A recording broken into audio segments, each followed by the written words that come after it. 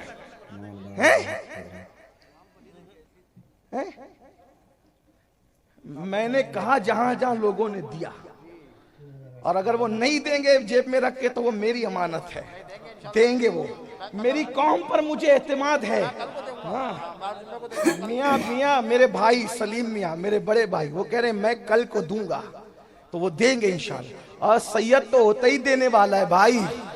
ہاں, جب شجروں سے سید نہ پہچانے جائیں تو دو چیزوں سے پہچاننا. کیا؟ ایک ان کی سخاوت سے, ایک ان کے اخلاق سے. ہاں, یاد رکھنا اچھی طرح. اللہ اکبر. ایک مرتبہ ایک بہت بڑے بادشاہ نے, نام نہیں لوں گا, سیدوں کو قتل کر دیا نقلی سمجھ کر کے. بعد میں کسی نے بتایا نہیں, وہ تو تیرے چگل خوروں کی چگلیاں تھی, تو نے قتل کر دیا. تو اس نے کہا پھر اب کیا کروں؟ کہا معافی مانگ لے. کہا معاف نہ کرے تو کہا اصلی ہوں گے تو معاف کر ہی دیں گے نا. اس لیے کہ معاف کرنا یہ تو ان کا موروثی معاملہ ہے.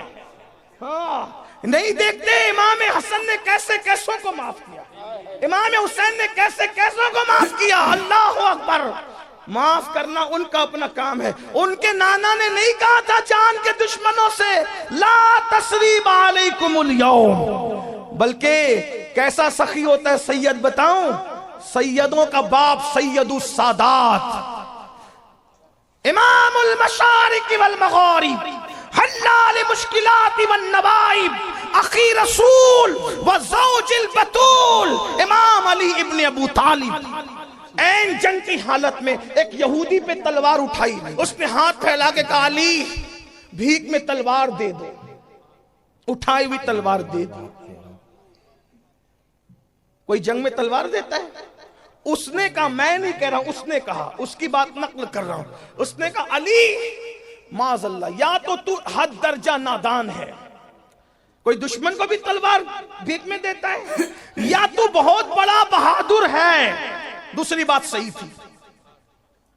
تو مولا نے کہا کیوں ایسا کہتا ہے؟ کہا دشمن کو بھی کوئی تلوار حالت جنگ میں دے دیتا اور نہتا ہوتا ہے. فرمایا یہ میرے گھر کی ریت ہے, ہم تو مانگنے والے کو نہیں دیکھتے دوست ہے یا دشمن ہے, جو ہاتھ پھیلا دیتا ہے اس کو عطا کر دیتے ہیں.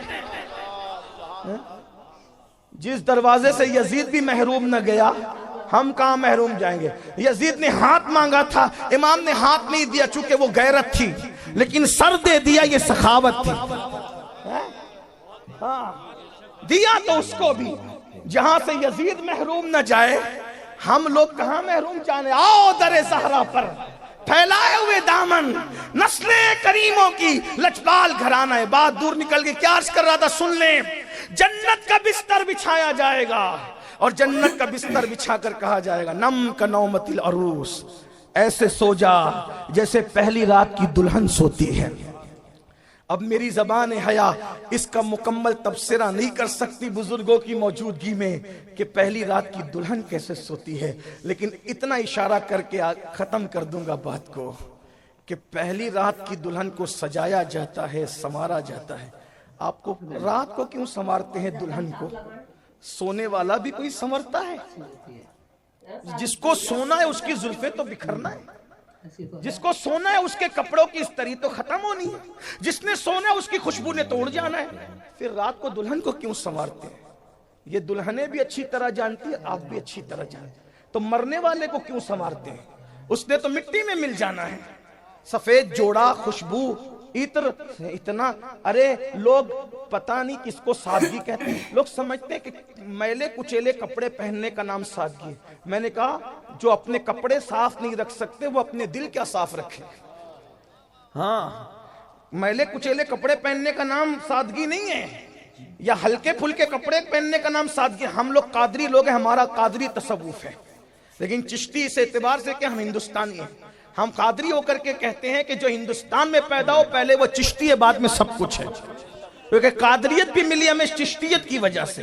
اور ہم لوگ سلسلوں کو خانوں میں نہیں بانٹتے، اولیاء اللہ خانوں میں بانٹنے کے لیے نہیں آئے تھے، وہ تو پوری کائنات کو اپنے فیضان سے یکساں سیراب کرنے کے لیے آئے تھے، اور انہوں نے سیراب کیا الحمدللہ۔ تو میں بات کیا عرض کر رہا تھا، ہمارا قادری تصور اچھا کھاؤ، اچھا پہنو، اچھا عمل کرو۔ سادگی دل کی کیفیت کا نام ہے۔ قیمتی کپڑے پہن کے مغرور مت ہونا، یہ سوچنا کہ اس نے پہنایا میری پہننے کی اوقات نہ تھی، یہ سادگی ہے۔ بات سمجھ میں آتی ہے؟ ہاں، ہمارے یہاں تو اسلام کہتا ہے، حدیث ہے، آقا علیہ السلام فرماتے اپنے مردوں کو بھی اچھا کفن دیا کرو، کیونکہ وہ کفن بھی ایک دوسرے کا دیکھ کر خوش ہوتے ہیں۔ بھئی یہ قبر 2 گز زمین نہیں ہے صرف مومن کی، اس میں تو رشتہ داروں سے ملاقاتیں بھی ہیں، بیٹھ کر باتیں بھی ہیں، حدیث پاک ہے، اٹھا کر دیکھے کتب احادیث، یہاں تک پوچھا جاتا ہے نئی آنے والی روح سے میرا بیٹا کیسا ہے اور فلاں کی بچی کیسی ہے، اس کی شادی ہوئی کہ نہیں ہوئی۔ قبر میں یہ بھی باتیں ہوتی ہیں۔ پٹتے وہ ہیں جو یہاں پٹنے جیسا کام کرتے ہیں، لیکن مومن کی قبر تو جنت کے باغوں میں سے باغ ہے۔ الحمدللہ، تو وہاں شادی بیاہ کی بات بھی ہوتی ہے۔ اگر آپ کو بہت زیادہ نہیں معلومات ہے تو اردو زبان میں شرح الصدور علامہ جلال الدین سیوطی کی کتاب، اس کا ترجمہ آ چکا ہے، آپ اس کو پڑھ لیں، آپ کا یقین پختہ ہوگا موت کتنی خوبصورت چیز ہے۔ میرے آقا فرماتے ہیں موت تحفہ ہے مومن کے لیے، محب کو محبوب سے ملا دیتی ہے۔ تو بہرحال عرض کیا کر رہا تھا، دلہن کو سجایا جاتا ہے۔ اور ایک بات بتاؤں، شریف گھرانوں کی دلہن اکیلے نہیں جاتی شوہر کے یہاں، بارات کے ساتھ جاتی ہے۔ یہ اور بات ہے کہ آج مسلمانوں نے بارات کو بھی بدل دیا، بارات ہمیشہ دلہن کے ساتھ جایا کرتی تھی، اب دولہے کے ساتھ جاتی ہے۔ وہ دلہن کے ساتھ کیوں جاتی تھی، اس کو بارات کیوں کہتے ہیں؟ جیسے کسی عمل کرنے والے کو با عمل کہتے ہیں۔ میں کوئی محقق آدمی نہیں ہوں، طالب علم ہوں، سمجھانے کی کوشش کر رہا ہوں، غلطی ہوگی تو یہیں سے اصلاح ہو۔ با عمل کہتے ہیں مطلب عمل والا، با وقار وقار والا۔ تو یہ بارات، رات والے، یہ کیوں؟ جب دلہن جاتی تھی رات کو شوہر کے گھر تو محلے رشتہ دار سب اس کو پہنچانے جاتے تھے کہ رستے میں کوئی لوٹ نہ لے۔ بہت ساز و سامان اور سجی دھجی رہتی تھی نا، ڈاکو اپنا کام نہ کر۔ تو اور پھر دوسری بات یہ ہے، چوری چپ کے تو نہیں جاتی شریفوں کی دلہنیں، اللہ اعلان جاتی ہیں، کیونکہ جن کے نکاح چوری چپ کے ہوتے